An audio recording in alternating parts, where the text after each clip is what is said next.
Hi, and welcome back. I am your host, Tracy Cooley, and we are in for some eye opening today. This is our sixth chapter in the Bend Veda Blend journey. We are stepping into Ayurveda, the sister science to yoga, and your new favorite way of understanding how you tick. Today, we are taking a clear, kind tour of Ayurveda, what it means, how it developed, and how to borrow its best ideas without turning your life into a full-time science project. This is educational, not medical advice, so your body still is the boss. If anything doesn't fit your circumstances, keep the change tiny or skip it altogether. Ayurveda isn't another wellness trend. It's a 5,000-year-old How to Be Human manual that stubbornly refuses to go out of style.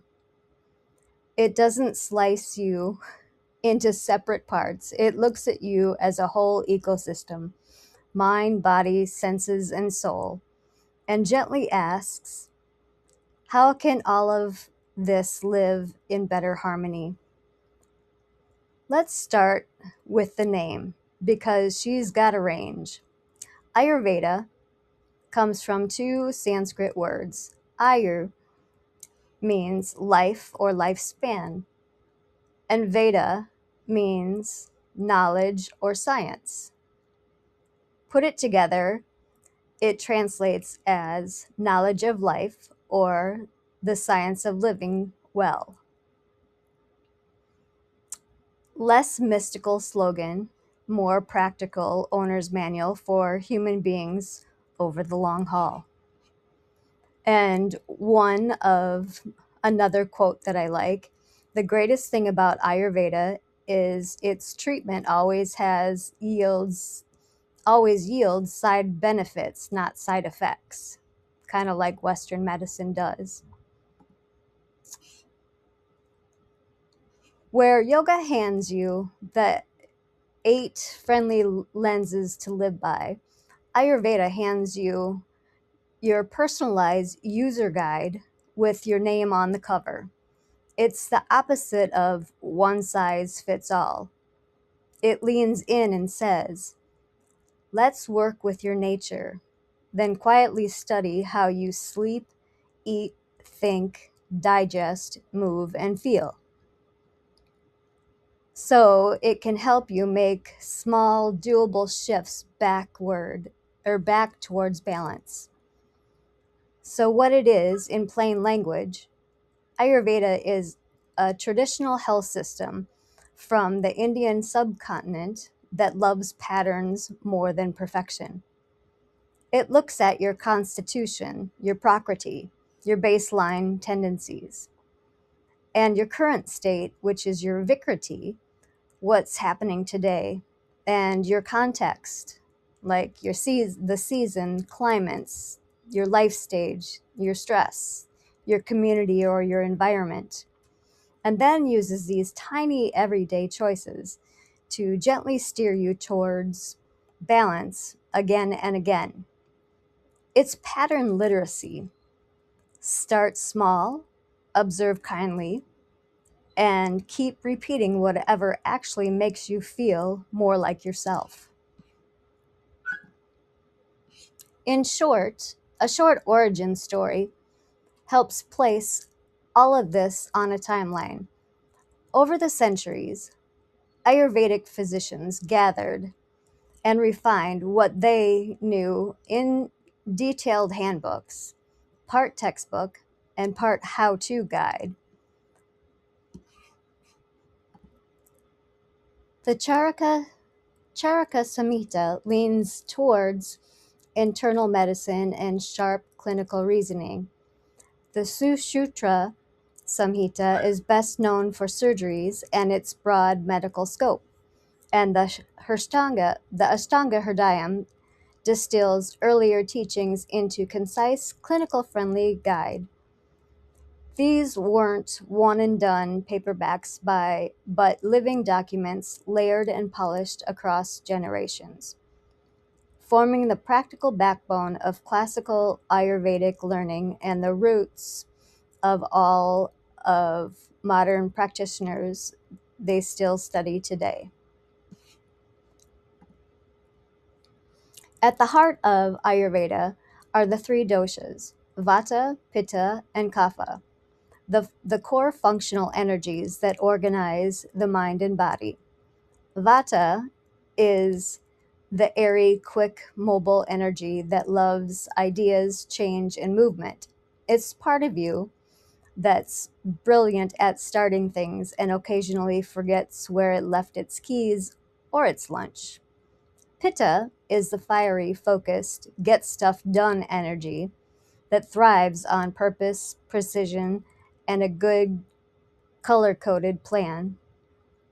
Kapha is the earthy, steady, grounded energy that holds everything together with calm endurance and the kind of loyalty that remembers your birthday and your favorite tea.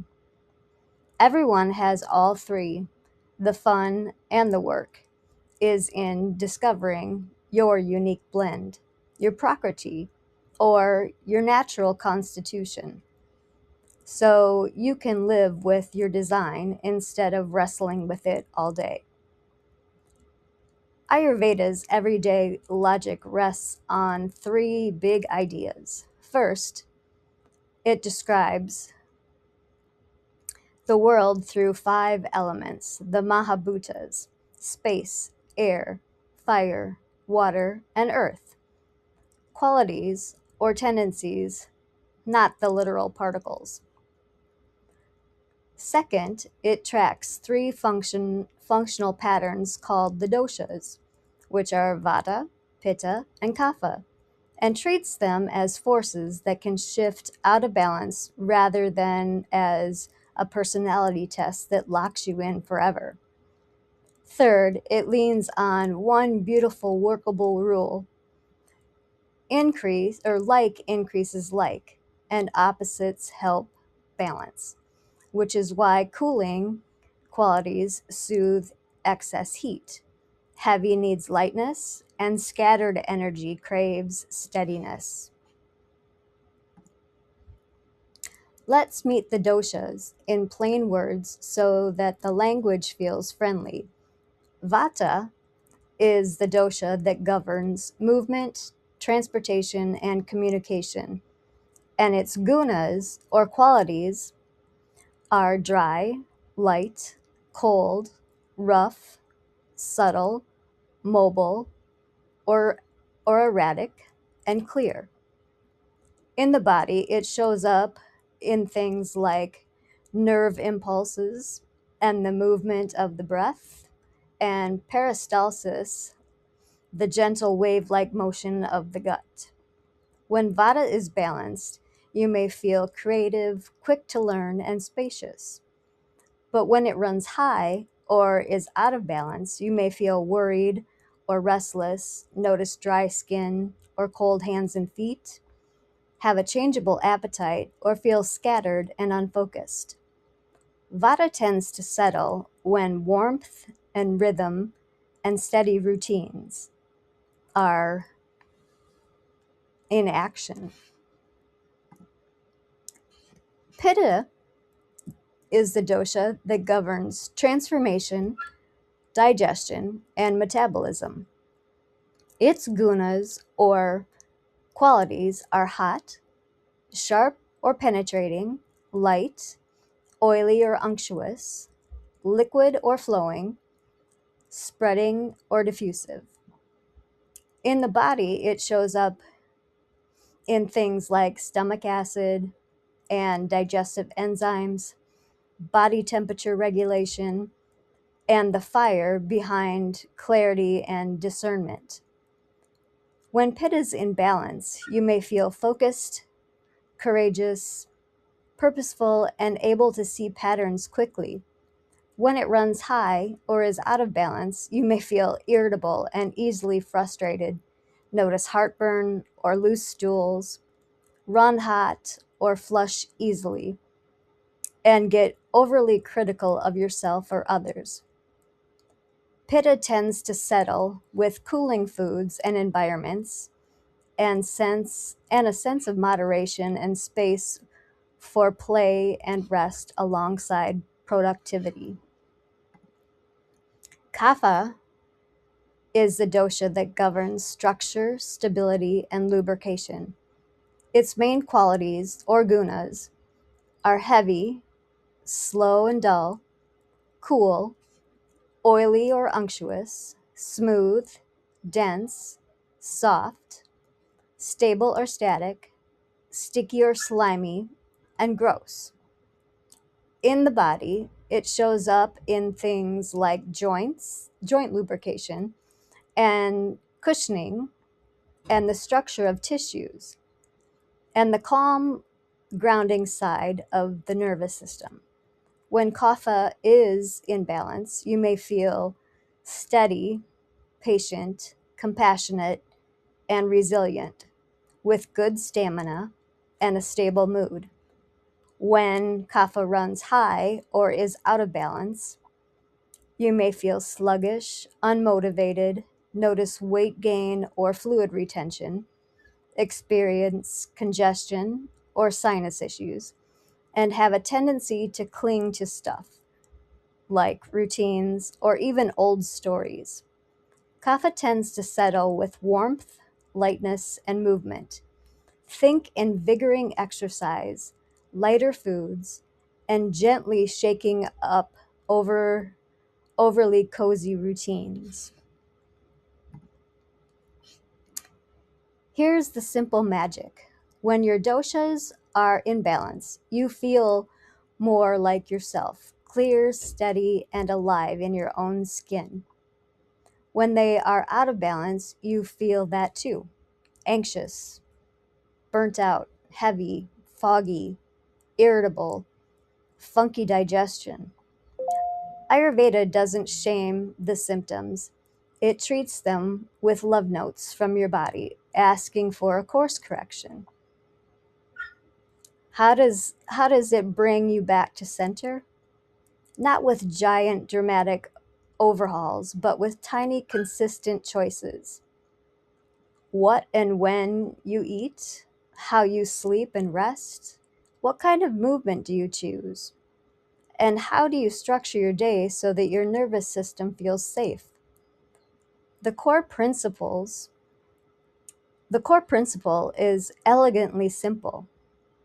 Like increases like, that's also called samanya, and the opposites, which is called vishesh, helps balance.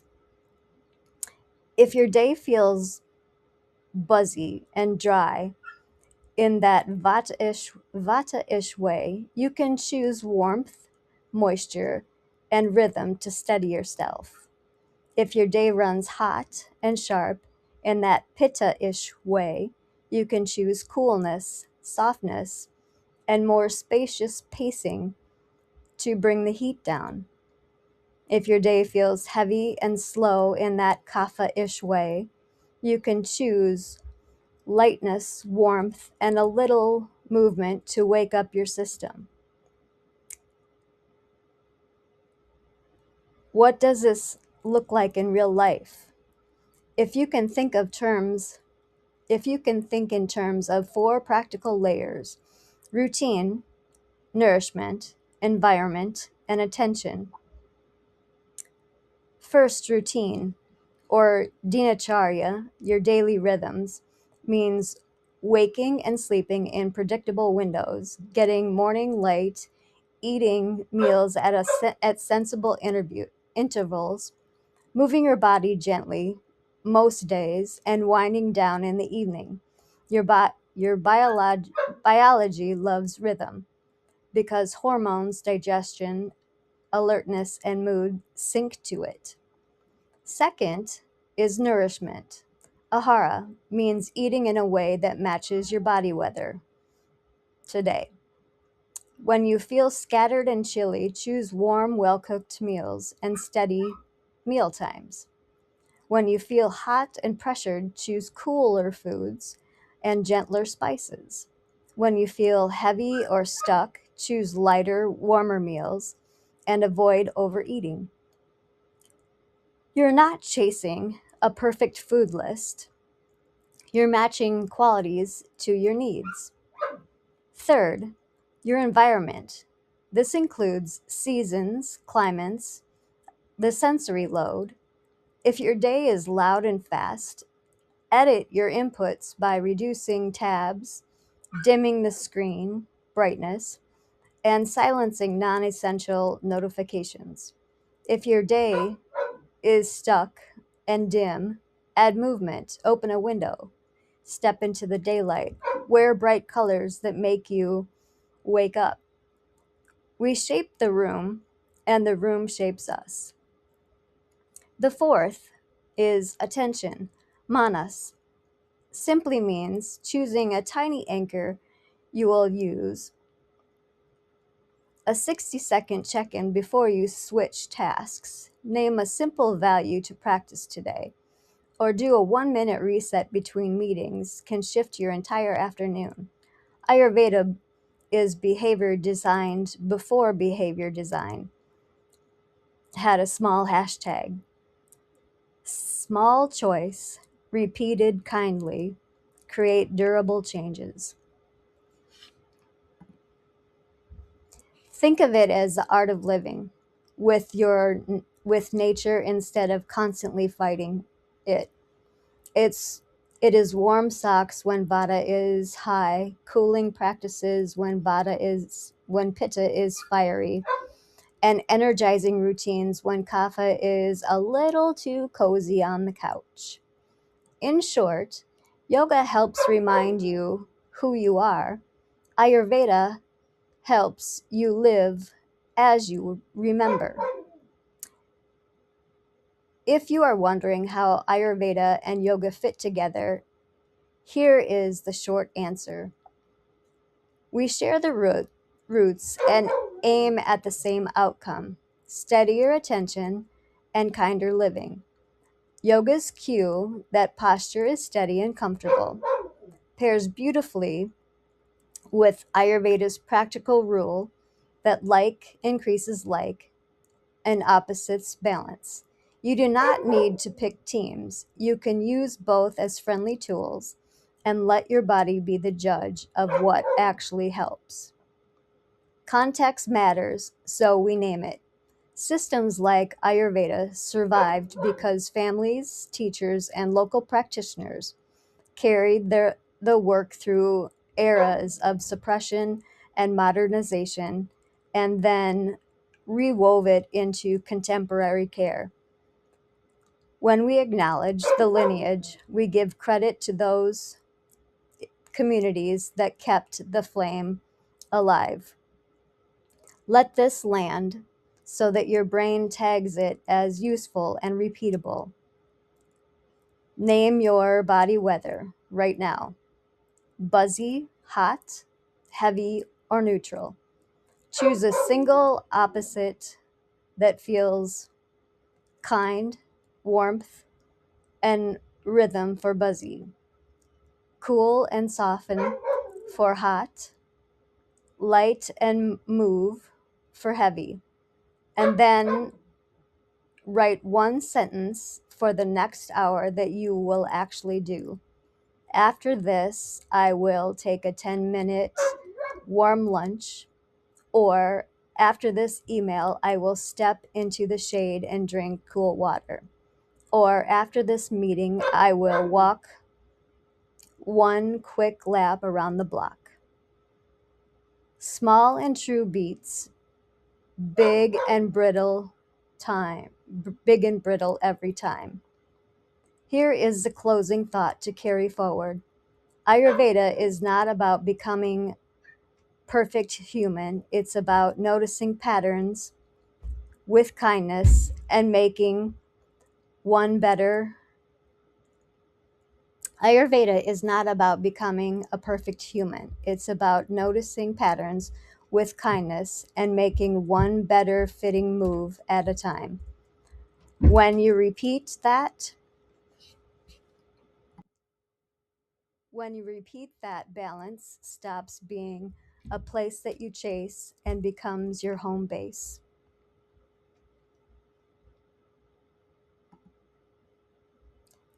Thank you for showing up for the 6th chapter in our Ben Veda Blend series.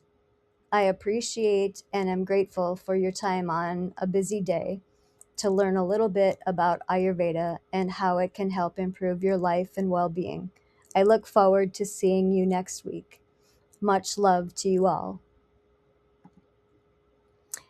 And these are my references.